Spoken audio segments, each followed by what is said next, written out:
ನಮಸ್ಕಾರ ವೀಕ್ಷಕರೇ. ಕರ್ನಾಟಕ ರಾಜಕೀಯದಲ್ಲಿ ದಿನದಿಂದ ದಿನಕ್ಕೆ ಹೊಸ ತಿರುವು ಪಡಿತಾ ಇರುವ ವಿಷಯವೇ ಬಿಡದಿ ಟೌನ್ಶಿಪ್ ವಿವಾದ. ರಾಮನಗರ ಜಿಲ್ಲೆಯ ಬಿಡದಿ ಭಾಗದಲ್ಲಿ ಪ್ರಸ್ತಾಪವಾಗಿರುವ ಟೌನ್ಶಿಪ್ ಯೋಜನೆ ಈಗ ಕೇವಲ ಅಭಿವೃದ್ಧಿಯ ಯೋಜನೆಯಾಗಿ ಉಳಿದಿಲ್ಲ.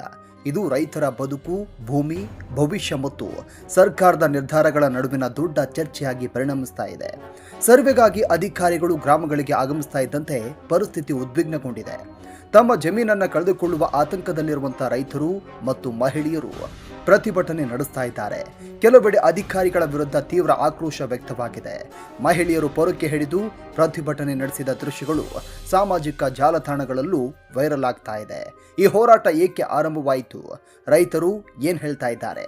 ಸರ್ಕಾರದ ಉದ್ದೇಶ ಏನು? ಮುಂದಿನ ದಿನಗಳಲ್ಲಿ ಈ ಹೋರಾಟ ಯಾವ ದಿಕ್ಕಿಗೆ ಸಾಗಬಹುದು? ಇದೆಲ್ಲದರ ಬಗ್ಗೆ ಈ ವಿಡಿಯೋದಲ್ಲಿ ಸಂಪೂರ್ಣ ಮಾಹಿತಿಯನ್ನ ಕೊಡ್ತಾ ಹೋಗ್ತೀನಿ. ಬಿಡದಿ ಅಂದರೆ ಏನು? ಏಕೆ ಇಷ್ಟೊಂದು ಮಹತ್ವ? ಬಿಡದಿ ಅಂದರೆ ಹಲವರಿಗೆ ಮೊದಲು ನೆನಪಾಗುವುದು ಬೆಂಗಳೂರಿನ ಸಮೀಪದ ವೇಗವಾಗಿ ಬೆಳೀತಾ ಇರುವಂಥ ಪ್ರದೇಶ. ಕೈಗಾರಿಕೆ, ರಾಷ್ಟ್ರೀಯ ಹೆದ್ದಾರಿ ಸಂಪರ್ಕ, ಬೆಂಗಳೂರು ನಗರದ ಸಮೀಪವಿರುವುದು, ಇವೆಲ್ಲವೂ ಕೂಡ ಬಿಡದಿಯ ಮಹತ್ವವನ್ನು ಹೆಚ್ಚಿಸಿವೆ. ಆದರೆ ಅಭಿವೃದ್ಧಿಯ ಜೊತೆಗೆ ಈ ಭಾಗದಲ್ಲಿ ಸಾವಿರಾರು ಕುಟುಂಬಗಳು ಇಂದಿಗೂ ಕೃಷಿಯನ್ನೇ ಜೀವನಾಧಾರವಾಗಿ ನಂಬಿವೆ. ಅಕ್ಕಿ, ರಾಗಿ, ತರಕಾರಿ, ಹಣ್ಣು ಸೇರಿದಂತೆ ಹಲವು ಬೆಳೆಗಳನ್ನು ಬೆಳೆಯುವ ರೈತರು ತಮ್ಮ ಭೂಮಿಯನ್ನೇ ಬದುಕಿನ ಆಧಾರ ಅಂತ ನಂಬಿದ್ದಾರೆ. ಅಂತಹ ಪ್ರದೇಶದಲ್ಲಿ ಟೌನ್ಶಿಪ್ ಯೋಜನೆಯ ಚರ್ಚೆ ಆರಂಭವಾದಾಗಲೇ ಹಲವು ಪ್ರಶ್ನೆಗಳು ಉದ್ಭವವಾಗಿದ್ವು. ಯೋಜನೆಗಾಗಿ ಎಷ್ಟು ಭೂಮಿ ಬೇಕು? ಯಾವ ಗ್ರಾಮಗಳು ಇದರ ವ್ಯಾಪ್ತಿಗೆ ಬರುತ್ತವೆ? ರೈತರ ಅಭಿಪ್ರಾಯ ಕೇಳಲಾಗಿದೆಯೇ? ಪರಿಹಾರ ಹೇಗೆ ನೀಡಲಾಗುತ್ತೆ? ಈ ಪ್ರಶ್ನೆಗಳಿಗೆ ಸ್ಪಷ್ಟ ಉತ್ತರ ಬೇಕು ಅಂತ ಸ್ಥಳೀಯರು ಆಗ್ರಹ ಮಾಡಿದ್ರು. ರೈತರ ಆತಂಕದ ಮೂಲ ಏನು? ರೈತರು ಹೇಳ್ತಾ ಇರುವುದು ಒಂದೇ ಮಾತು: ಭೂಮಿ ನಮ್ಮ ಆಸ್ತಿ ಮಾತ್ರವಲ್ಲ, ಅದು ನಮ್ಮ ಬದುಕು. ಒಂದು ರೈತ ಕುಟುಂಬಕ್ಕೆ ಜಮೀನು ಎಂದರೆ ಕೇವಲ ಹಣದ ಮೌಲ್ಯವಲ್ಲ, ಅದು ಅವರ ಜೀವನ, ಉದ್ಯೋಗ, ಮುಂದಿನ ತಲೆಮಾರಿನ ಭದ್ರತೆ ಮತ್ತು ಕುಟುಂಬದ ನೆಲೆ. ಅದಕ್ಕಾಗಿಯೇ ಭೂಸ್ವಾಧೀನದ ಯಾವುದೇ ಸುದ್ದಿ ಬಂದರೂ ಸಹಜವಾಗಿಯೇ ಆತಂಕ ಮೂಡುತ್ತೆ. ಅಭಿವೃದ್ಧಿ ಯೋಜನೆಗಳಿಗೆ ವಿರೋಧವಿಲ್ಲ ಹೀಗಂತ ಹಲವರು ಹೇಳ್ತಾ ಇದ್ರು. ರೈತರ ಪ್ರಮುಖ ಬೇಡಿಕೆ ಒಂದೇ: ನಮ್ಮೊಂದಿಗೆ ಮೊದಲು ಮಾತನಾಡಿ, ನಮ್ಮ ಅಭಿಪ್ರಾಯವನ್ನ ಕೇಳಿ, ನಮ್ಮ ಭವಿಷ್ಯಕ್ಕೆ ಭರವಸೆ ಕೊಡಿ. ಇದೇ ಬೇಡಿಕೆ ಈಗ ದೊಡ್ಡ ಹೋರಾಟದ ರೂಪವನ್ನು ಪಡೆದುಕೊಳ್ತಾ ಇದೆ. ಮಹಿಳೆಯರೇ ಹೋರಾಟದ ಮುಂಚೂಣಿಗೆ ಬಂದದ್ದು ಏಕೆ? ಬಿಡದಿ ಭಾಗದ ಗ್ರಾಮಗಳಲ್ಲಿ ನಡೆದಂಥ ಪ್ರತಿಭಟನೆಯಲ್ಲಿ ಮಹಿಳೆಯರ ಭಾಗವಹಿಸುವಿಕೆ ವಿಶೇಷವಾಗಿ ಗಮನ ಸೆಳೆಯಿತು.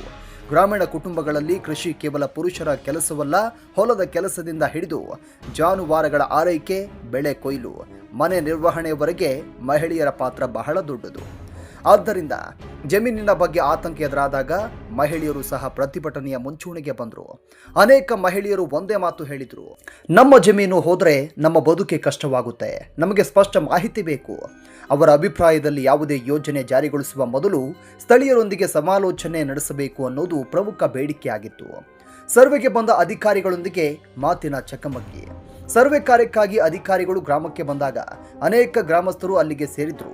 ಜನರು ಅಧಿಕಾರಿಗಳ ಬಳಿ ಹಲವು ಪ್ರಶ್ನೆಗಳನ್ನು ಮುಂದಿಟ್ಟರು. ಸರ್ವೆ ಯಾವ ಉದ್ದೇಶಕ್ಕಾಗಿ? ಇದು ಭೂಸ್ವಾಧೀನದ ಮೊದಲ ಹಂತವೇ? ಸರ್ಕಾರದ ಅಧಿಕೃತ ನಿರ್ಧಾರ ಏನು?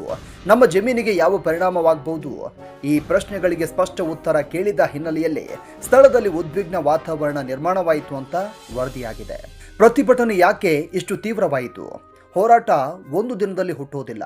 ತಿಂಗಳುಗಳ ಕಾಲ ಜನರ ಮನಸ್ಸಿನಲ್ಲಿ ಮೂಡಿದ ಅನುಮಾನಗಳು, ಭವಿಷ್ಯದ ಬಗ್ಗೆ ಇದ್ದ ಆತಂಕ ಮತ್ತು ಭೂಮಿಯ ಮೇಲಿನ ಅವಲಂಬನೆ ಇವೆಲ್ಲವೂ ಕೂಡ ಸೇರಿ ದೊಡ್ಡ ಪ್ರತಿಭಟನೆಯ ರೂಪವನ್ನು ಪಡೆಯುತ್ತೆ. ರೈತರು ಹೇಳುವಂಥ ಪ್ರಮುಖ ಅಂಶಗಳು: ನಮ್ಮ ಭೂಮಿ ಕೃಷಿಗೆ ಅತ್ಯಂತ ಫಲವತ್ತಾಗಿದೆ, ನಮ್ಮ ಕುಟುಂಬಗಳು ಸಂಪೂರ್ಣವಾಗಿ ಕೃಷಿಯನ್ನೇ ಅವಲಂಬಿಸಿವೆ. ಭೂಮಿ ಕಳೆದುಕೊಂಡರೆ ಪರ್ಯಾಯ ಜೀವನೋಪಾಯ ಏನು? ಪರಿಹಾರ ಮಾತ್ರ ಸಾಕಾಗುವುದಿಲ್ಲ, ಭವಿಷ್ಯದ ಭದ್ರತೆಯೂ ಬೇಕು. ಈ ಕಾರಣಗಳಿಂದ ಜನರು ತಮ್ಮ ಧ್ವನಿಯನ್ನು ಸರ್ಕಾರಕ್ಕೆ ತಲುಪಿಸಲು ಪ್ರಯತ್ನ ಮಾಡ್ತಾ ಇದ್ದಾರೆ. ಇದೀಗ ಪ್ರಶ್ನೆ ಏನು? ಈ ಹೋರಾಟದ ಮುಂದಿನ ಹಂತ ಯಾವುದು? ಸರ್ಕಾರ ಜನರೊಂದಿಗೆ ಮತ್ತಷ್ಟು ಮಾತುಕತೆ ನಡೆಸುತ್ತದೆಯೇ? ರೈತರ ಆತಂಕವನ್ನು ನಿವಾರಿಸಲು ಹೊಸ ಕ್ರಮಗಳನ್ನು ಕೈಗೊಳ್ಳುತ್ತದೆಯೇ? ಅಥವಾ ಪ್ರತಿಭಟನೆ ಇನ್ನಷ್ಟು ತೀವ್ರವಾಗುತ್ತಾ? ಈ ಪ್ರಶ್ನೆಗಳಿಗೆ ಉತ್ತರ ಮುಂದಿನ ದಿನಗಳಲ್ಲಿ ಕಾದು ನೋಡಬೇಕಾಗಿದೆ. ಇನ್ನು ಸರ್ಕಾರದ ಮುಂದಿರುವಂಥ ದೊಡ್ಡ ಸವಾಲು: ಒಂದು ಕಡೆ ಅಭಿವೃದ್ಧಿ ಯೋಜನೆಗಳನ್ನು ಮುಂದುವರಿಸುವ ಜವಾಬ್ದಾರಿ, ಮತ್ತೊಂದು ಕಡೆ ರೈತರ ವಿಶ್ವಾಸ ಉಳಿಸಿಕೊಳ್ಳುವ ಜವಾಬ್ದಾರಿ. ಈ ಎರಡನ್ನ ಸಮತೋಲನಗೊಳಿಸುವುದು ಯಾವುದೇ ಸರ್ಕಾರಕ್ಕೂ ಸುಲಭದ ಕೆಲಸವಲ್ಲ. ಜನರಲ್ಲಿ ಅನುಮಾನಗಳು ಇದ್ದರೆ ಅವುಗಳನ್ನು ದೂರ ಮಾಡುವುದು, ಯೋಜನೆಯ ಉದ್ದೇಶವನ್ನು ಸ್ಪಷ್ಟಪಡಿಸುವುದು ಮತ್ತು ಸಂವಾದದ ಮೂಲಕ ವಿಶ್ವಾಸವನ್ನು ಮೂಡಿಸುವುದು ಅತ್ಯಂತ ಮುಖ್ಯವಾಗಿರುತ್ತೆ. ಸಂವಾದವೇ ಪರಿಹಾರವೇ? ಇಂತಹ ವಿವಾದಗಳಲ್ಲಿ ಹಲವು ಬಾರಿ ಮಾತುಕತೆಯೇ ಪ್ರಮುಖ ಪರಿಹಾರವಾಗುತ್ತೆ. ಸ್ಥಳೀಯ ಜನರು, ರೈತ ಸಂಘಟನೆಗಳು, ಅಧಿಕಾರಿಗಳು ಮತ್ತು ಸರ್ಕಾರ ಒಂದೇ ವೇದಿಕೆಯಲ್ಲಿ ಕೂತು ಚರ್ಚೆ ಮಾಡಿದರೆ ಅನೇಕ ಪ್ರಶ್ನೆಗಳಿಗೆ ಉತ್ತರ ಸಿಗಬಹುದು, ಅನುಮಾನಗಳು ಕಡಿಮೆ ಆಗಬಹುದು. ಅಗತ್ಯವಿದ್ದರೆ ಯೋಜನೆಯಲ್ಲಿ ತಿದ್ದುಪಡಿ ಅಥವಾ ಪರ್ಯಾಯ ಮಾರ್ಗಗಳ ಬಗ್ಗೆ ಸಹ ಚರ್ಚೆ ಕೂಡ ಮಾಡಬಹುದು.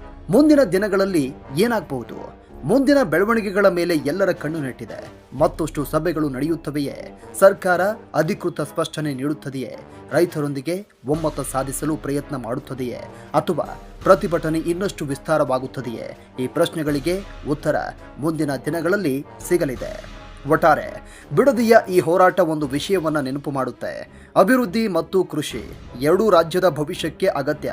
ಆದರೆ ಯಾವುದೇ ದೊಡ್ಡ ನಿರ್ಧಾರದಲ್ಲಿ ಜನರ ವಿಶ್ವಾಸ, ಪಾರದರ್ಶಕತೆ ಮತ್ತು ಕಾನೂನುಬದ್ಧ ಪ್ರಕ್ರಿಯೆಗೆ ಆದ್ಯತೆ ನೀಡಿದಾಗ ಮಾತ್ರ ಶಾಶ್ವತ ಪರಿಹಾರ ಸಾಧ್ಯವಾಗುತ್ತೆ. ಈ ವಿಡಿಯೋ ಇಷ್ಟವಾಗಿದ್ದರೆ ಲೈಕ್ ಮಾಡಿ, ಕಮೆಂಟ್ ಮಾಡಿ, ಶೇರ್ ಮಾಡಿ. Thank you.